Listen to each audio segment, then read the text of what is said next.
12 నెలలు. సంవత్సరానికి ఎన్ని రోజులు? సంవత్సరానికి ఎన్ని రోజులు? 365 రోజులు.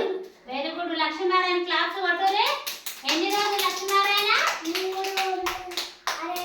300. సంవత్సరానికి ఎన్ని రోజులు అంటే 365 రోజులు.